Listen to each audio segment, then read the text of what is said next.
नमस्कार। आज हम वानस्पतिक रेशों के विषय में जानकारी प्राप्त करेंगे। ये वे रेशे हैं जो हमें वनस्पति जगत से प्राप्त होते हैं।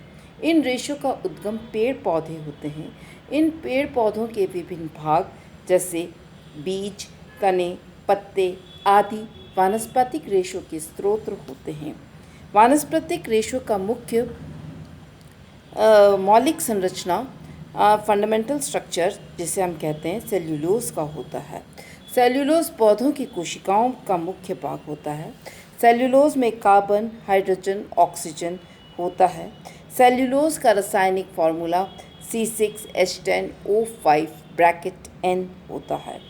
पेड़ पौधों से प्राप्त स्रोतों के आधार पर इन रेशों का नामकरण किया गया है, जिसमें मुख्य रूप से बीज वाले रेशे, तने वाले रेशे और पत्ते वाले रेशे होते हैं।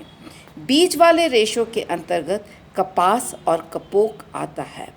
आज हम बीज वाले रेशे कपास के बारे में जानकारी प्राप्त कर रहे हैं।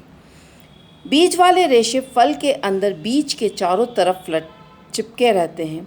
इन फलों को एकत्रित कर इनके बीजों से रेशों को अलग किया जाता है।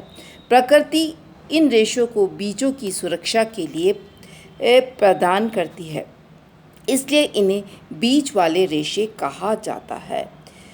इसके अंतर्गत कपास और कपोक का संक्षिप्त विवरण इस प्रकार है। कपास का रेशा कॉटन पौधे से प्राप्त होता है। वनस्पति जगत का यह सर्वश्रेष्ठ पौधा है। इसकी लोकप्रियता इतनी अधिक है कि यह हर घर के अंदर इसका उपयोग किया जाता है, अतः इसे विश्वव्यापी तंतु कहते हैं। कपास को प्राप्त करने के लिए इसकी खेती की जाती है। ग्रीष्म ऋतु में कपास का पौधा उगता है। इसके लिए उपजाऊ मिट्टी, काली मिट्टी का होना आवश्यक है। कपास का पौधा 5 से 6 फीट का होता है तो इसमें फूल खिलते हैं और जो आरंभ में क्रीम कलर के होते हैं और बाद में पर्पल कलर के हो जाते हैं। फूल झड़ने के पश्चात उनमें कोए इकट्ठे किए जाते हैं। कोए परिपक्व होकर फट जाते हैं और ऐसी अवस्था में हम कॉटन फाइबर्स को प्राप्त करते हैं।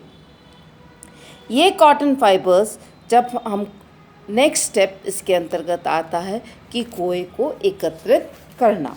कोए को एकत्रित कर इन्हें सॉर्टिंग करी जाती है, इन्हें अलग अलग किया जाता है और उन कोयों को इकट्ठा किया जाता है। कोयों को इकट्ठा करने के बाद इन्हें हैंड पिकिंग या मशीन से तोड़ा जाता है। अगर उपयुक्त समय पर इन्हें नहीं तोड़ा जाए तो इनके रेशे पीले और गंदे बन जाते हैं। हैंड पिकिंग का कार्य बेस्ट माना जाता है क्योंकि इनसे निकले हुए कोए बिनने के बाद जो वेस्ट प्रोडक्ट्स बचते हैं, जैसे बीज जो बचता है, उसका निर्माण खाने के तेल या जानवरों की खली के रूप में किया जा सकता है। इसके छिलके जो होते हैं उन्हें से खाद, कागज़, पटाखे आदि, बारूद आदि तैयार किए जाते हैं। कोए एकत्रित करने के पश्चात नेक्स्ट प्रोसेस जो कॉटन के अंतर्गत आता है वह है जिनिंग प्रोसेस। जिनिंग प्रोसेस में कोए में बीज व रेशे दोनों उपस्थित होते हैं, उन्हें ओटा जाता है। ओटने की क्रिया हाथ या जिनिंग मशीन से करी जाती है। इस प्रक्रिया के अंतर्गत पत्तियां, धूलकण, छिलके, बीज आदि अलग कर दिए जाते हैं। कपास को ओटने की 3 विधियां हैं: हाथ की जिनिंग मेथड, हाथ ओटनी, छड़ और ओटनी विधि और तीसरा मशीन जिनिंग। इसके पश्चात बेलिंग अर्थात गांठों को बीजों से अलग करने के पश्चात गांठें बनाई जाती है। गांठें बनाने का कार्य भी मशीन की सहायता से किया जाता है। प्रत्येक गांठ का वजन 500 पाउंड होता है। इन्हें टाट या बोरी के अंदर पैक किया जाता है। इसके बाद इसे वस्त्र इंडस्ट्री के अंदर भेजा जाता है। वहाँ पर इन नेक्स्ट प्रोसेस जो होता है वह है गांठें खोलने और मिलाने का कार्यक्रम। इसमें आपस में विभिन्न प्रकार की गांठों को खोला जाता है और रुई को मिलाया जाता है। गांठें बनाना और मिल तक लाने के दौरान रुई में कई प्रकार की अशुद्धियाँ मिल जाती है। गांठों को आपस में मिलाना, सफाई करना, सुलझाना आदि कार्य मशीन की सहायता से किया जाता है। ये मशीन जो उपरोक्त प्रक्रिया के लिए आवश्यक है वह है ब्रेकर, इंटरमीडिएट तथा फिनिशर।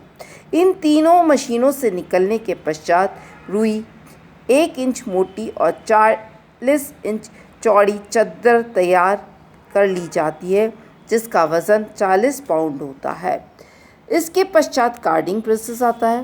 कार्डिंग का कार्य भी हाथ और मशीन के माध्यम से किया जाता है।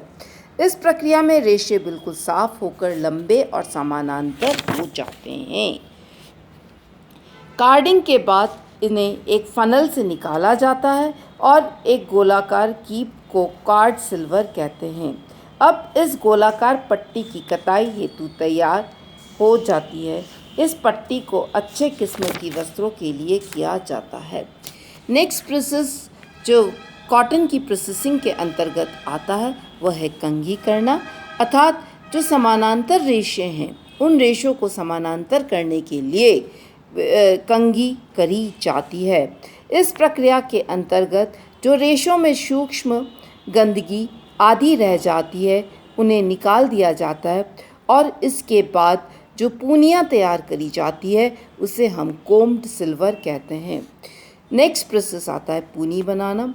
इस प्रक्रिया में रुई की छोटी छोटी और पतली पूनियाँ बनाई जाती है जिनकी लंबाई 6 से 7 इंच और मोटाई 1 इंच होती है। पूनी बनाते समय के लिए कॉर्ड सिल्वर अथवा कोम सिल्वर की मशीन से गुजारा जाता है, जिससे मोटी पूनियाँ पतली पूनी में बदल जाती है।